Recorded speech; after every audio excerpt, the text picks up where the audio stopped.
Assalamu alaikum. My brothers and sisters, everyone wants to know how much money someone else has or others have. People get so interested to know how others are making their money, why do they have so much, and so on. If they do have, mostly people think others have more money than they actually have. But anyway, what is of greater interest is people want the money for themselves.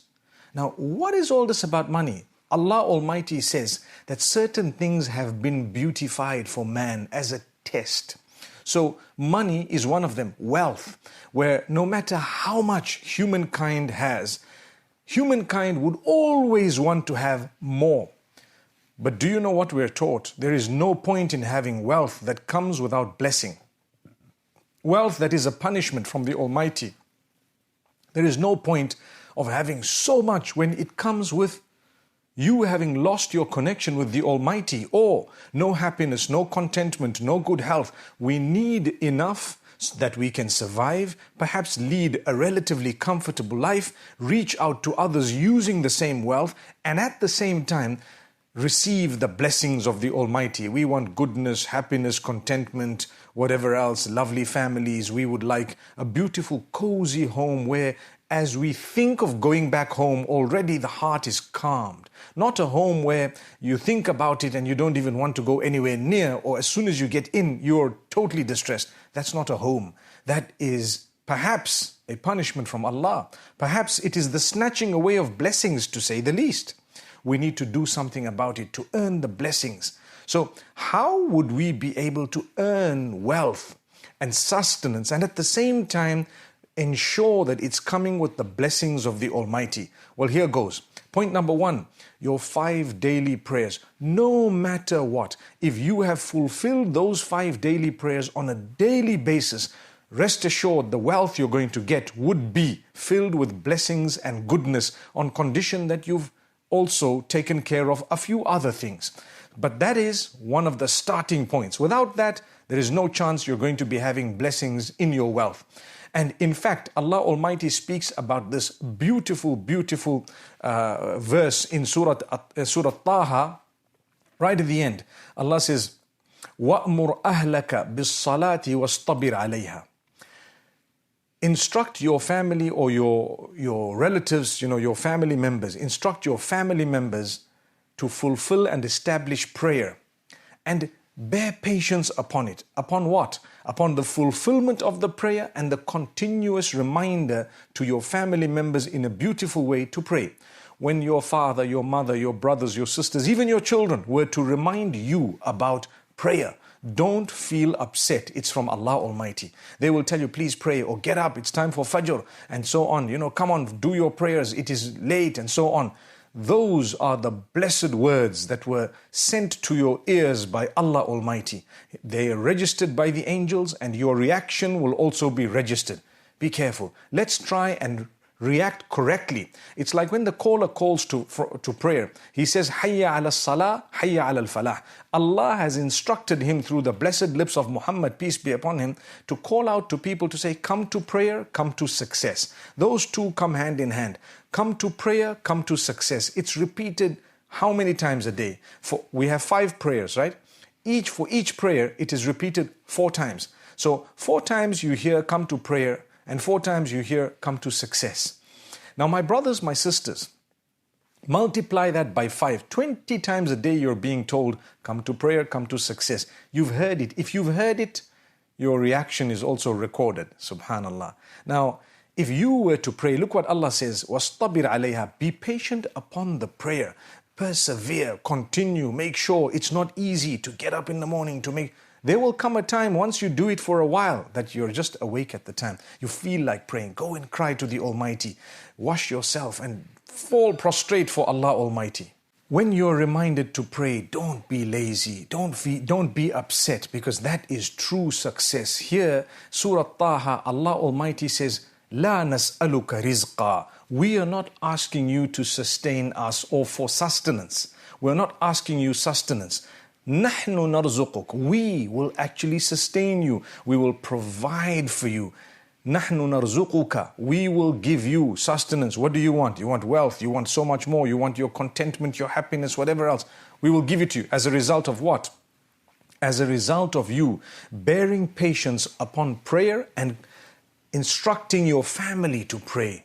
So when you tell each other to pray, by virtue of that beautiful instruction, you will already be achieving blessings in sustenance. That is amazing. That is amazing. And if you don't remind each other to pray and you're living in the same house, don't expect further blessings from Allah Almighty. Subhanallah. Even though He does give us, sometimes it's not a blessing. People get wealth as a source of their ultimate downfall. That has happened to so many in the past. The Quran's given examples of that. So we need to be careful. My brothers, my sisters.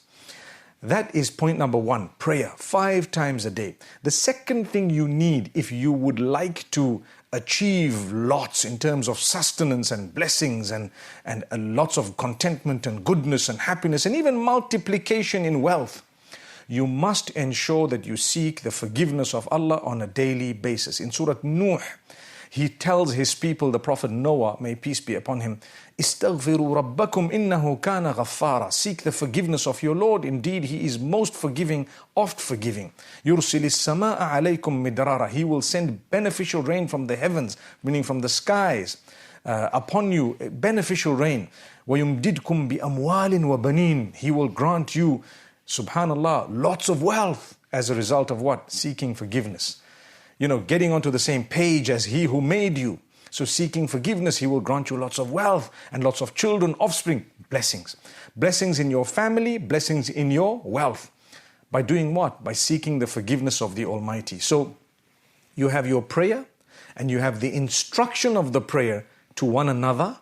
And then you have seeking the forgiveness of Allah Almighty and ensuring that you mend your ways and habits. What's the point of seeking forgiveness when you haven't really regretted the thing you've done, or you haven't prayed, or you're not interested in doing the right thing? But if you seek forgiveness correctly, often on a daily basis, for the sins you know you committed, for those you don't know you committed, for those you don't even realize you committed sometimes, those are minor sins. But the major ones as well, we ask Allah's forgiveness individually from the sins and collectively as well. May Allah Almighty grant us goodness and forgiveness.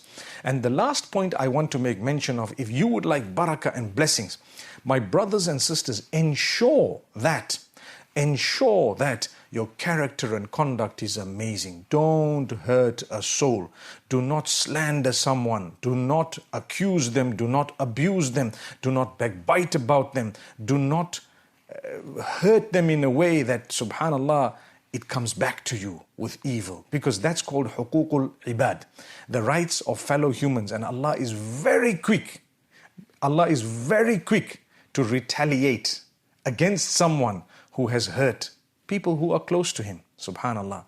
So you'd rather stay away. Make sure you treat people with respect. Make sure you utter good words. Make sure you stay away from backbiting. Backbiting is to say bad things behind your brother or sister that are true, that if they heard them, they would feel offended. Subhanallah. Have you ever realized that? If it was not true, it's called buhtan. It's a slander. That's even worse. These are major, major, major sins. Subhanallah. We ask Allah Almighty to grant us forgiveness. So you won't achieve any barakah or blessings if you were to abuse others, accuse others, slander them, backbite them, deceive them, cheat them, steal from them, and whatever else. You need to improve that. So on one hand, your prayer has improved, your seeking forgiveness has improved, and your relationship with others needs to improve. Notice how every time these 3 or a few of these pointers keep coming up, because that's the essence of life. Worship Allah alone and remember to treat everyone else with utmost respect. Many people are suffering. Many people are struggling in their families, in their wealth, in their health, with their contentment. They don't realize the reason you're suffering is because you made someone else suffer. That's all. May Allah Almighty grant us forgiveness and make us really from among those who can develop ourselves and take heed. Beautiful reminder in these beautiful nights of Ramadan. Remember, we're almost about to start the last 10, and these will be the most powerful nights of the entire year for us as Muslims. Make the most of them. Let's change our lives. Become steadfast.